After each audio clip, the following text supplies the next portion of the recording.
तो देश की बहस में आपका एक बार फिर स्वागत है। हमारे दर्शक लगातार हमारे साथ जुड़ेंगे और इस बीच एक बहुत बड़ी खबर हमारे सहयोगी विकास चंद्रा लेकर आ रहे हैं, लेकिन उससे पहले मैं अपने पैनल को इंट्रोड्यूस कर देता हूं। मेरे साथ राजीव जेटली जी हैं, बीजेपी के स्पोक्स पर्सन हैं। मेरे साथ सीमा मलिक जी हैं, एनसीपी की स्पोक्स पर्सन है, यानी शरद पवार साहब की पार्टी के। मेरे साथ मेरे घनिष्ठ मित्र आशुतोष हैं, जो कि वरिष्ठ पत्रकार रह चुके हैं मेरे साथ, और साथ ही साथ राजनीति में भी हाथ आजमा चुके हैं। अब सत्यहिंदी.com चलाते हैं। प्रोफेसर संगीत रागी साहब मेरे साथ हैं, प्रोफेसर हैं, एक पॉलिटिकल एनालिस्ट हैं। डॉक्टर सतीश प्रकाश भी मेरे साथ हैं, दलित चिंतक हैं, और ये भी एक प्रोफेसर है। और शादाब चौहान पीस पार्टी से, जिनका कहना है कि इनकी एक क्यूरेटिव पिटीशन अभी भी सुप्रीम कोर्ट में बाबरी मस्जिद मामले में लंबित है, जो अब राम मंदिर बन चुका है। सीधे मैं सबसे पहले चलता हूं अपने सहयोगी विकास चंद्रा के पास। विकास चंद्रा हमारे विश्व हिंदू परिषद और तमाम उनसे आसपास की गतिविधियां कवर करते हैं। ट्रस्ट के बारे में, मंदिर के बारे में तमाम छोटी बड़ी जानकारी हमारे दर्शकों तक पहुंचाते हैं। विकास, सबसे पहले आपसे जानना चाहूंगा,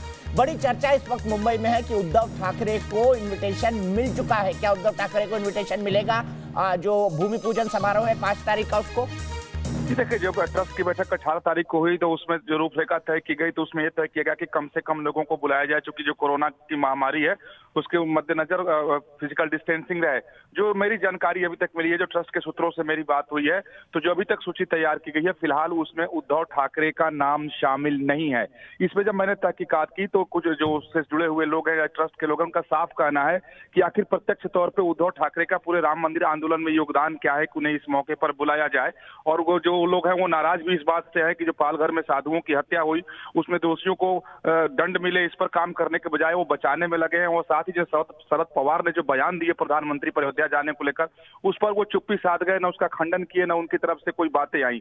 तो ऐसी स्थिति में जब 200 से कम लोगों को बुलाया जाना है तो ऐसी सूरत में उद्धव ठाकरे को कैसे बुलाया जा सकता है? उन लोगों ने भी कहा कि जब उसका लोकार्पण होगा और जब गर्भगृह में भगवान को मंदिर में स्थापित किया जाएगा और प्राण प्रतिष्ठा होगी तो उस समय सभी राजनीतिक दलों को आमंत्रित किया जाएगा और जिसको आना होगा वो आएगा। तो जो जानकारी अभी तक हमें प्राप्त हुई है उसके मुताबिक उद्धव ठाकरे के नाम को शामिल लिस्ट में नहीं किया गया है। ठीक है, तो उद्धव ठाकरे को ट्रस्ट की तरफ से इनविटेशन नहीं मिलने वाला है। ये बहुत बड़ी खबर है, खासतौर पर महाराष्ट्र के लिए, क्योंकि शिवसेना के एक बहुत बड़े धड़े को लगता है कि हिंदुत्व की छवि को बचाए रखने के लिए, और खास तौर पर शरद पवार के ऐसे बयान के बाद उद्धव वहां जाना चाहते हैं, ऐसे उनके नजदीकी सूत्र हमें बताते हैं। सीधे हमारे एक दर्शक के पास चलते हैं। आशीष चौधरी जुड़ गए हैं, थोड़ी ही देर में चलेंगे आशीष चौधरी के पास। बिजनेसमैन है दिल्ली से, आशीष उनसे जुड़ेंगे। लेकिन सबसे पहले संगीत रागी जी, मैं आपसे जानना चाहता हूं, आशुतोष बैटिंग कर रहे थे और संबित पात्रा से जानने की कोशिश कर रहे थे कि बाबरी मस्जिद किसने गिराई संगीत रागी जी बाबरी मस्जिद? देखिए, राम मंदिर का निर्माण हिंदू समाज का संकल्प था और वो संतों के दिशा निर्देश पर और संतों के नेतृत्व में किया गया संकल्प था। बाबरी ढांचा जो था उसे गिराने का काम भी हिंदू समाज ने किया है। इसमें कोई दो राय नहीं है कि भारतीय जनता पार्टी ने विश्व हिंदू परिषद के आंदोलन को एक राजनीतिक धार दिया, लेकिन वो विवादित ढांचा गिराने का काम जो है वो हिंदू समाज ने लिया था। जो लोग कर्नाटक से आए थे, जो लोग तमिलनाडु से आए थे, जो लोग केरला से आए थे, जिन्होंने उन ढांचों को ध्वस्त किया, वो कोई भारतीय जनता पार्टी के कैडर नहीं थे, लेकिन भारतीय जनता पार्टी के विचारधारा के प्रति उनकी आस्था थी, राम मंदिर आंदोलन के प्रति एक आस्था थी। और आशुतोष जिस बात को जानते हैं अच्छी तरह से, वो पता नहीं क्यों लेकिन बड़ा अच्छा लगा उनके मुखारविंद से ये सुन करके कि वो कलंकित ढांचा था, गिरा दिया गया। दिक्कत यही ना कि हमारे बौद्धिक वर्ग के मन में भी वही है जो भारतीय जनता पार्टी के मन में है या विश्व हिंदू परिषद के मन में है, लेकिन बौद्धिक होने के लिए एक ढोंग का आवरण रखना बहुत जरूरी है। और वे मेरे मित्र आशुतोष जी बखूबी से इस बात को अंजाम देते हैं। वैसे उनकी अंतरात्मा भी वही है जो हमारी अंतरात्मा है, हमसे वो अलग नहीं है, लेकिन वो कहते हैं चूंकि उनको कहने से थोड़ा सा सेकुलर जमात में उनकी प्रासंगिकता बनी रहती है। ठीक है, अब आशुतोष जवाब मिल गया, सेकुलर कौन है? मैंने कहा मैं सेकुलर नहीं हूं, इसका मतलब ये नहीं है कि मैं भारतीय नहीं हूं। इसका मतलब यह है कि मैं कट्टर भारतीय हूं और वसुधैव कुटुंबकम को मानता हूं, जिसका अपने आप में एक पार्ट सेक्युलरिज्म है। संगीत रागी से आप इसको कैसे डिफाइन करूंगे, लेकिन संगीत रागी जी के सवाल का जवाब दे दीजिए। फैशनेबल होने के लिए, अपनी खिचड़ी दाढ़ी रखने के लिए, बढ़िया कुर्ता पहनने के लिए आपको बोलना पड़ेगा ना कि बाबरी मस्जिद को ढहा दिया गया। देखिए, संगीत षड्यंत्रकारियों द्वारा बोलना पड़ेगा ना। संगीत रागी जी ने बड़ी अच्छी बात कही। कम से कम संबित पात्रा की तुलना में उन्होंने स्पष्ट साफ गोई का परिचय दिया। वो तो बीजेपी के प्रवक्ता थे और भाग खड़े हो गए। ये आपने देखा, जवाब नहीं दिया। वो पता नहीं शेर गीदड़ और खोल पता नहीं क्या क्या बोलते रहे। लेकिन एक सवाल का जवाब है जो अभी भी मेरे दिल में हमेशा कसकता रहता है कि जब हिंदू हृदय सम्राट कहने वाले लाल कृष्ण आडवाणी अपनी किताब में लिखते हैं कि बाबरी मस्जिद गिरी वो मेरे जीवन का सबसे ज्यादा दुखद प्रश्न, उनको उस वक्त मिठाई खिलाई जा रही थी, उन्होंने मिठाई खाने से मना कर दिया। ये लाल कृष्ण आडवाणी को इतनी तकलीफ थी बाबरी मस्जिद गिरने से, तो आज उसी बाबरी मस्जिद को, जिसको सुप्रीम कोर्ट ने भी कहा कि जो गिराया गया वो एक क्रिमिनल एक्ट है। ठीक है, और 20 सेकंड संगीत रागी जी, फिर मेरे पास बाकी पैनलिस्ट है। मैं इस बहस से बाहर आऊंगा। राजीव जेटली जी भी बैठे हैं मेरे साथ। देखिए आशुतोष जी, इन प्रश्नों का अब उत्तर कोई मायने रखता नहीं है। उस समय एक ऐसी बात थी और लाल कृष्ण आडवाणी जी वाकई तौर पे ढांचे को उठा करके रखना चाहते थे, कहीं स्थानांतरित करना चाहते थे। और यदि आपने राम मंदिर आंदोलन को कवर किया होगा तो आपने ये गौर से देखा होगा कि लाल कृष्ण आडवाणी जी, क्योंकि मैं उसका साक्षी रहा हूं इसलिए मैं कह सकता हूं, मैं आंदोलन से जुड़ा हुआ था इसलिए मैं ऐसा कह सकता हूं कि हर एक संवाद में उन्होंने यही किया था कि ढांचे को हम स्थानांतरित करेंगे। तो वो, लेकिन उसकी नियति टूटनी थी और हम उसको सेलिब्रेट करते हैं। मैं तो चाहूंगा कि काशी और मथुरा ये भी हमारे दो आराध्य के मंदिर हैं जिन्हें आक्रांताओं ने पददलित करके वहां पर सीधे शादाब चौहान, इसलिए सुप्रीम कोर्ट पूरे मामले को निपटा चुका है। फिर क्यूरेटिव पिटीशन को आपने क्यों कुरियर कर दिया रजिस्ट्री को? अब तो देखी भी नहीं जाएगी वो। शादाब चौहान, अब तो देखी भी नहीं जाएगी। पहले दीपक जी, पहले मैं ये स्पष्ट कर दूं कि अब नहीं डाला है। हमने जब रिव्यू पिटीशन कैंसिल हुई थी, रिजेक्ट हुई थी, उसी वक्त हमने क्यूरेटिव पिटीशन फाइल किया था।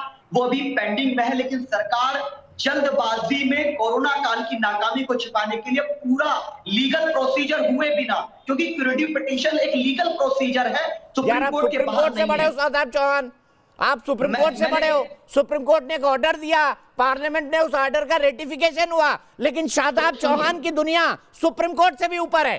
अरे गजब हो गई आपकी पीस पार्टी, गजब हो गई, सुप्रीम कोर्ट से भी ऊपर है आप। अरे दीपक जी सुन तो लीजिए, दीपक जी सुन लीजिए, जो क्यूरेटिव पिटीशन फाइल की जाती है वो कानूनी दायरे के अंदर रह के दी जाती है। और सुन लीजिए, नरेंद्र मोदी जी संबित उसके लिए लीगल पॉइंट होना चाहिए शादाब चौहान। कोई लीगल लेकुना के लिए क्यूरेटिव पिटीशन फाइल की जाती है, किसी पॉलिटिकल पॉइंट के लिए नहीं। राजीव जेटली जी, ये जो लोग अभी भी कहते हैं कि जबरदस्ती में, जल्दबाजी में, कोरोना काल में, क्या जवाब देंगे इनको आप? नहीं दीपक भाई, ये जो लोग बैठे ये आज से नहीं बैठे हैं, ये देश की आजादी से पहले भी बैठे थे और आजादी के वक्त भी बैठे थे और उसके बाद भी बैठे थे। आप देखिए, नेहरू जी सबसे पहले व्यक्ति थे जिन्होंने विरोध किया था।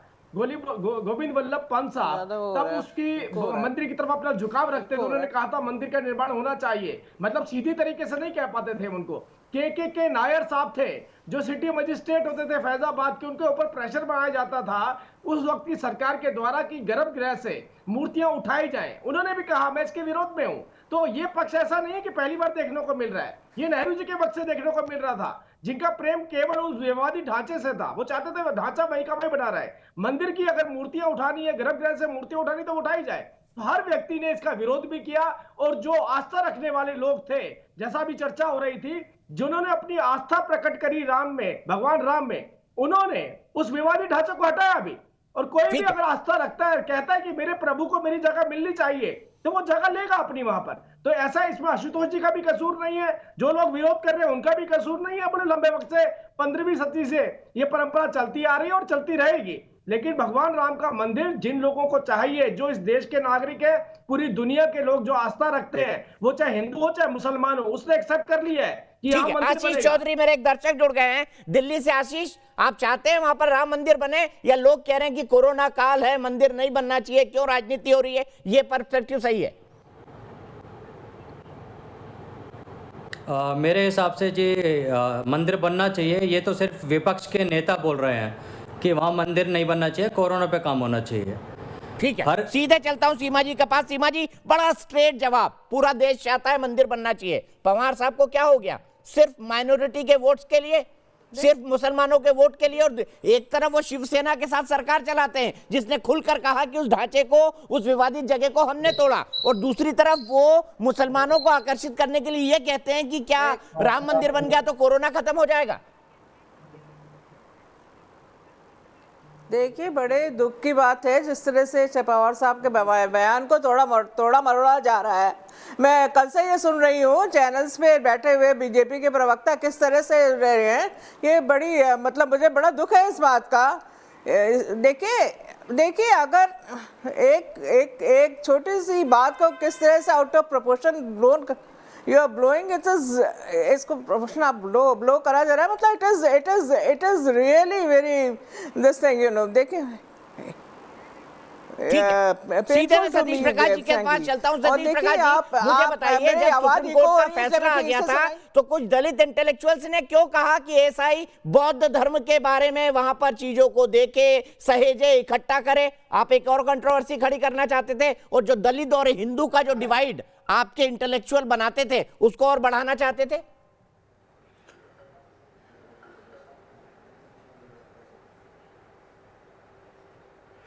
नहीं, आप ये बताइए कि देखिए, सुनिए, आप एक सेकुलर देश में, और सेकुलरिटी का मतलब ये नहीं कि हिंदू हिंदू होगा। देखिए, आरएसएस की पृष्ठभूमि से सेकुलरिज्म का मतलब ये भी नहीं कि मुस्लिम मुस्लिम होगा। सबसे ज्यादा अगर कोई नफरत करता है, सेकुलरिज्म का मतलब ये भी नहीं कि मुस्लिम मुस्लिम होगा। और सेकुलरिज्म से, सुनिए, अरे भाई सुनिए तो सही, वो सुनिए, देखिए, सुनिए, क्योंकि सेकुलरिज्म जो है वो भारतीय संविधान का हिस्सा है, और ये भारतीय संविधान को कभी नहीं मानते।